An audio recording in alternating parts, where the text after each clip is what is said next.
Hi friends, బాగున్నారా? ఈరోజు తెలుగు మెథడాలజీలో మనం చెప్పుకోబోయే టాపిక్ భాషా ప్రయోగశాల. మరి భాషా ప్రయోగశాల అనేది ఎక్కడి నుంచి తీసుకోవడం జరిగింది అనే అంశాలను మనము ఇప్పుడు చర్చించడం జరుగుతుంది. భాషా ప్రయోగశాలను అమెరికా సంయుక్త రాష్ట్రాల నుంచి తీసుకోవడం జరిగింది. ప్రతి అంశం పైన బిట్టు అడగడం జరుగుతుంది. ఒకప్పుడు భాషా ప్రయోగశాలలో పెంపొందించే నైపుణ్యాలేవి అనే అంశాలపైన బిట్టు రావడం జరిగింది. కానీ ఇప్పుడు అలా లేదు. రాబోయే కాలంలో చాలా కాంపిటీషన్ ఉంది కాబట్టి ప్రతి అంశాన్ని మనం క్షుణ్ణంగా చదవాల్సిందే. మరి ఇంతకుముందుకు మనం ఏం చెప్పుకున్నాము? భాషా ప్రయోగశాల ఎక్కడి నుంచి తీసుకోవడం జరిగిందని అనుకున్నాము. ఎక్కడ అనుకున్నాము? అమెరికా. మరి ఆప్షన్లు ఇస్తాడు ఇక్కడ: అమెరికా, కెనడా, ఫ్రాన్స్, జర్మనీ. మనము చదవకుంటే గింత చిన్న బిట్ వచ్చింది, అరే నేనేమో దీన్ని ఎక్స్పెక్ట్ చేయలేదు అని చిన్న చిన్న బిట్లకు మీరు ఆగమై కాకుండా ప్రతి అంశాన్ని ఎగ్జామ్లో వస్తుందన్న దృష్టిలో మీరే క్వశ్చన్ పేపర్ తయారు చేసుకోవాలి ఎగ్జామ్కు ముందు. అట్లయితే విజయం అనేది మీదే. అయితే ఈ అమెరికా సంయుక్త రాష్ట్రాల నుంచి తీసుకోండి. ఇది మరి ఏ టాపిక్లో దీన్ని తీసుకోవడం జరుగుతుందంటే విద్యా సాంకేతిక శాస్త్రంలో భాగంగా తీసుకోవడం జరుగుతుంది. అప్పుడు అడుగుతాడు, బోధనోపకరణలో భాగంగా, పాఠ్య ప్రణాళికల్లో భాగంగా, విద్యా సాంకేతిక శాస్త్రంలో భాగంగా అనుసుత డైరెక్ట్ మనకు ఎంత సబ్జెక్టు పైన అవగాహన ఉందనే అంశంపైన కూడా ప్రశ్న అడిగే ఛాన్స్ ఉంది. కాబట్టి విద్యా సాంకేతిక శాస్త్రంలో భాగమే మన యొక్క భాషా ప్రయోగశాల. మరి తెలుగు మెథడాలజీలో దీని నుంచి తప్పకుండా ఒక బిట్ వచ్చే ఛాన్స్ ఉంది. మరి ఎస్జిటి వాళ్ళకి కానీ, స్కూల్ అసిస్టెంట్ తెలుగు వాళ్ళకి కానీ, అదేవిధంగా లాంగ్వేజ్ పండిట్స్ వాళ్ళకి కానీ, టెట్లో ఇన్నిలో ప్రశ్నలు మన తెలుగు మెథడ్ నుంచి చాలా మనము చూస్తున్నాం. ఇంతకుముందుకు వచ్చిన ప్రశ్నలే కాకుండా రాని ప్రశ్నలపైన ఫోకస్ చేసే జాబ్ అనేది మీదే. మరి ఈ భాషా ప్రయోగశాలలో ఉపాధ్యాయుడు ఒక టేప్ రికార్డులో తను మాట్లాడిన అంశాలన్నింటినీ రికార్డు చేసి దానికి విద్యార్థికి పంపడం జరుగుతుంది.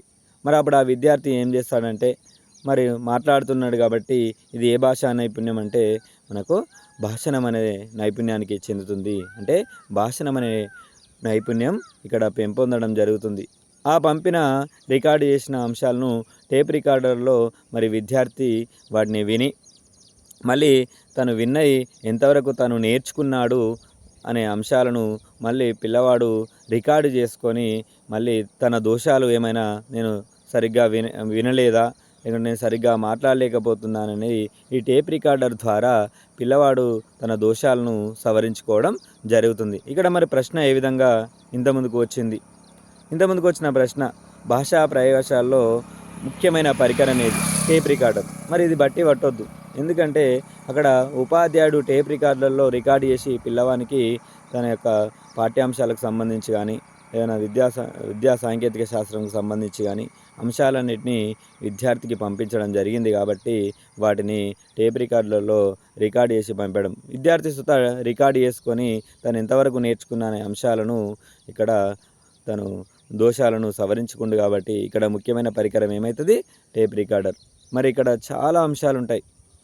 శ్రవణపర, నియంత్రణర అనే అంశాలు కూడా ఇందులో ఉంటాయి.